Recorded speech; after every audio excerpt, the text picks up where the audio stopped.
نقله عن مذهب الإمام الذي قلده ذلك المفتي، وعليه أن يفتي بالمذهب الذي جاء المستفتي يستفتيه عنه. ولذا ذكر العلامة قاسم في فتواه قاسم بن قطلوب غاء أنه سئل عن واقف شرط لنفسه التغيير والتبديل فصير مطلق لزوجته أني لم أقف على اعتبار هذا في الشيء من كتب علمائنا، وليس بمثل إلا نفس ما سأل الذي يمكن لقولهم، ولأن المستفتي إنما يسأل عما ذهب إليه أئمة ذلك المذهب لا عما ينجلي بمثل عندها ينجلي لا عما ينجلي بمثل عندها. وكذا نقلوا عن الفقهاء من أئمة الشافعية.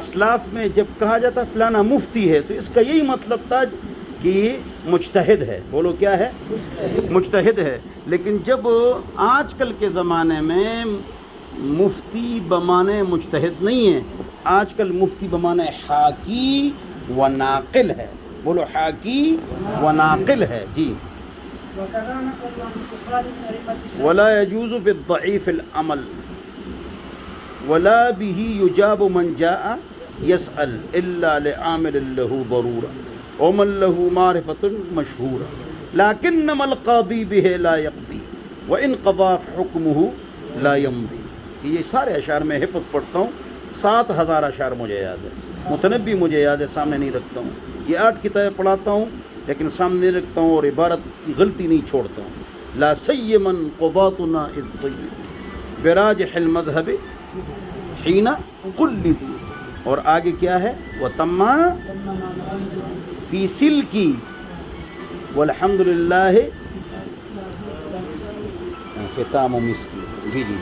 وكذا نقلوا عن الكفار من أئمة الشافعية أنه كان إذا جاء أحد يستفتيه عن بيع الصبرة يقول له تسألني عن ڈھیر صبر ڈھیر. جی. يقول له تسألني عن مذهبي أو عن مذهب الشافعي. وكذا نقلوا عنه أنه كان أحيانا يقول لو اجتهدت فأدي اجتهادي إلى مذهب أبي حنيفة فأقول مذهب الشافعية كذا ولكني أقول مذهب أبي حنيفة. ہم مسجد کے اندر بیٹھے ہوئے ہیں تو فتاوی شاہی میں لکھا ہوا ہے اگر مسجد میں اذان ہو رہی ہے تو اس کا جواب سنت موقدہ نہیں ہے، لہذا عبارت پڑھو.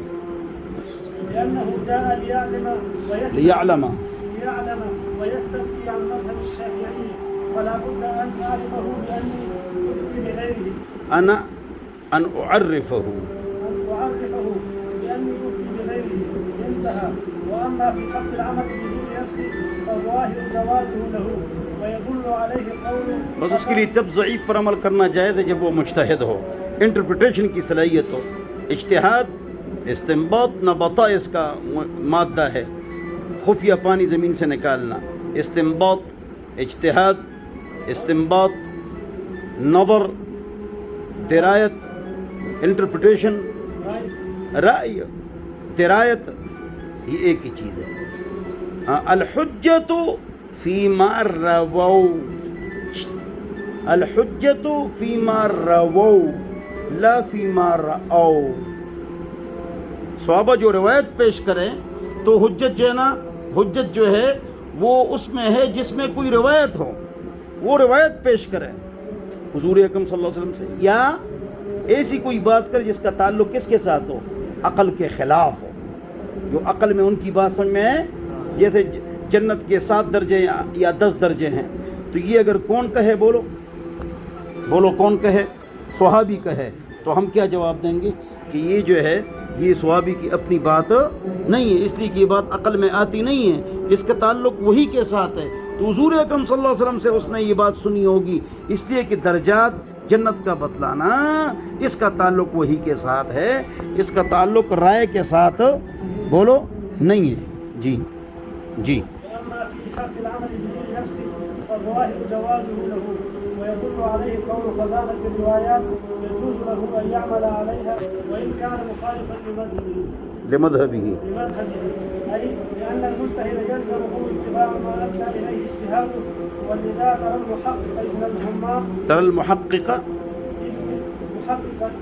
ابن الهمام ابن اختار مسائل خارجة عن المذهب ومرة رجح في مسألة.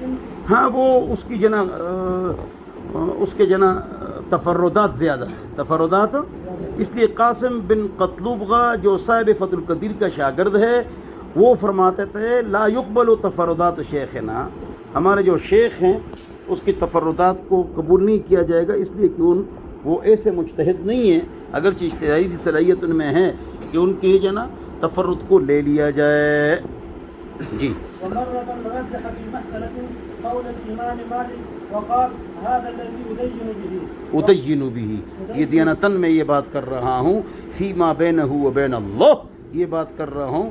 مفتی دیانت پر فتویٰ دیتا ہے، قاضی قضا پر چلتا ہے، قاضی قانون پر چلتا ہے، مفتی دیانت پر فتویٰ دیتا ہے.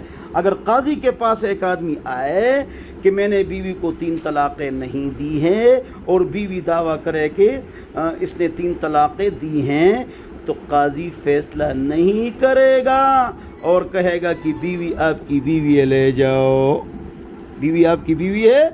لیکن یہ بات اگر یہ فتویٰ مفتی کے پاس آ جائے، وہ قضا نہیں کر سکتا ہے، وہ دیانت پر فتویٰ دیتا ہے، مفتی دیانت پر فتویٰ دیتا ہے، وہ کہے گا ان المرأة كالقاضي اذا سمعت الطلاق من زوجها لا تسلم الیہ نفسها. فتاوی شامی کہ عورت بمنزل قاضی کے ہے اور مفتی اس پر فتوی دے گا اور وہ اپنا نفس قاضی خاوند کے حوالے نہ کرے. مفتی یہی دیانت پر فتویٰ دے گا، دیانت پر فتویٰ دے گا، دیانت پر فتویٰ دے گا. ہاں اگر دونوں فریق یہ کہے ہم نے آپ کو حکم بنا لیا تو پھر وہ قضا پر فیصلہ کر سکتا ہے، وہ الگ مسئلہ ہے اگر دونوں فریق آ جائیں. لیکن مفتی کے پاس دونوں فریق نہیں آتے ہیں، اس لیے کہ مفتی کے پاس جیل اور طاقت نہیں ہوتی، قاضی کے پاس جیل اور طاقت ہوتی ہے، لہذا مفتی پر تفتیش واجب نہیں ہے اور قاضی پر تفتیش واجب ہے.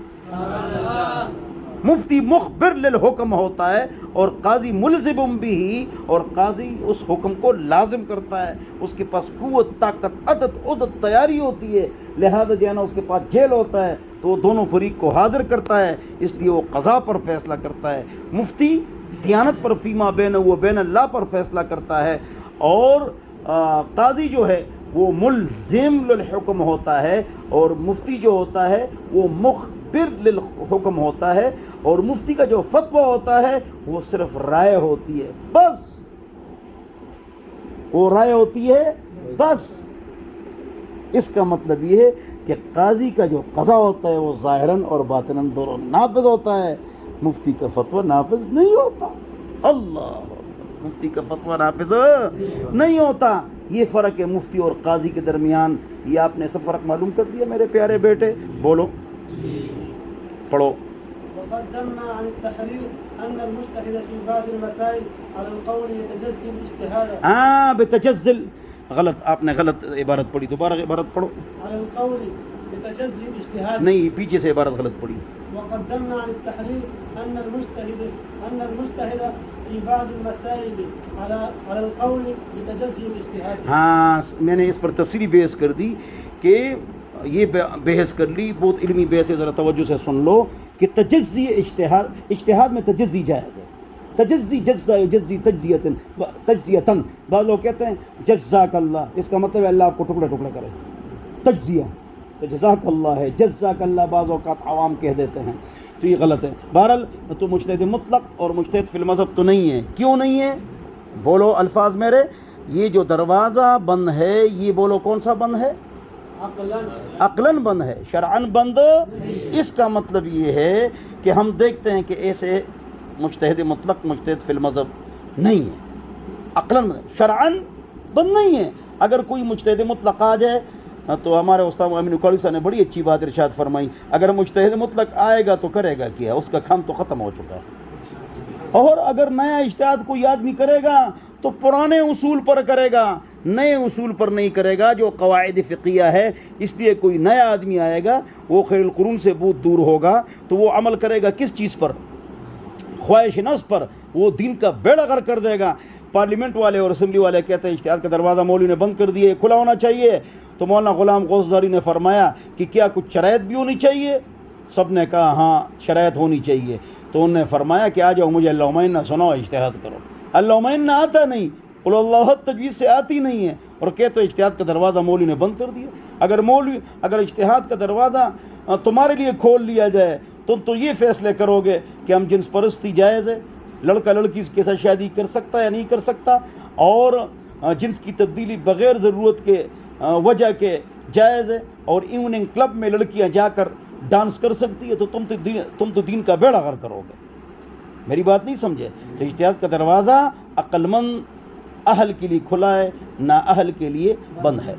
لیکن یہ خوشخبری ہے کہ مجتہد اجتہاد میں تجزی جائز ہے. لہٰذا مسئلہ یہ ہے کہ ایک آدمی ایک مسئلہ مجتہد ہو تو یہ ہو سکتا ہے. اس پر ایک لطیفہ سناتا ہوں, ایک تحقیق سناتا ہوں. ہمارے حضرت تقی عثمانی صاحب بینکنگ کے بڑے ماسٹر ہیں, تو واقعتاً ان کو اجتہادی صلاحیت حاصل ہے دنیا میں. ٹھیک ہے نا جی, دنیا میں اجتہادی صلاحیت ان کو حاصل ہے. کس میں؟ بینکنگ میں. تو ایک لطیفہ یہ کہ میرے پاس ایک آدمی ہے, اس نے کہا میں رفع دین میں مجتہد ہوں. رفع دین میں میری جو اسٹڈی ہے دنیا میں کسی کی نہیں, یہاں آیا تھا. تو الحمدللہ انجینئر مرزا کے بارے میں میں نے کتاب لکھ لی, اور وہ ایسی کتاب ہے کہ اس کے تمام تقاریر جو کس حوالے سے تھے بولو, امیر معاویہ کے حوالے سے تھے, سب کا جواب آ گیا. تو اس کی ذمہ داری ہے کہ وہ اس کو پڑھے. اللہ مجھے بھی ہدایت دے دے, اس کو بھی ہدایت دے دے. بہرحال تو بڑی اچھی کتاب ہے, اور نماز نبوی چھپ رہی تھی غیر مقلدین کی, ماشاءاللہ اچھی کتاب تھی. ہاں, لیکن کسی نے 40 سال جواب نہیں دیا. میں نے 1000 صفحات میں اس کا ٹاپ کا جواب لکھا, درایتاً و روایتاً, اور اس کو اسماء و رجال کی کتابوں میں غوطہ دیا, اور ہر راوی اور روایت, اور اس کے اندر 50 مدلسین کی روایت کو صحیح کہا گیا تھا, اس کی نشاندہی میں نے کرائی ہے. وہ آپ دیکھ سکتے ہیں, کتاب چھپ چکی ہے. تو تجزی اجتہاد میں جائز ہے. آگے چلو. وهو الحق يلزمه التقليد فيما لا يقدر عليه جی, فيما لا يقدر على الاجتهاد. یہ آخری درس ہے آج ہمارا نا, آخری اشعار ہے. 74 اشعار آپ نے یاد کر لیے. جی لا في غيره. جی, القضاء بالضعيف ومذهب الغير. قضاء بالضعیف کا مسئلہ ابھی آگے چل رہا ہے. نماز کا ٹائم ہے, وضو کرنا ہے. آج اتنا سبق کافی ہے. اللہ مجھے اور آپ حضرات کو عمل کی توفیق عطا فرمائے. کتابیں 4 ختم ہو گئی ماشاءاللہ. ٹاپ کی دعوت ہوگی. جس آدمی کے منہ سے جو کچھ نکلے گا وہی پکائیں گے انشاءاللہ. اور خطرناک دعوت ہوگی, اسپیشل دعوت ہوگی, اور 500 روپے تو ہر ساتھی کو ماہانہ ملتے ہیں. جو غرادری کرے گا ان کو نہیں ملیں گے. اور آپ 3 گھنٹہ مطالعہ کریں تب کتابیں 54 آپ کی نکل جائیں گی, جو مطالعہ والی کتابیں شامی, عالمگیری اور امداد الفتاوی, اصل فتاوی. فقط واللہ تعالی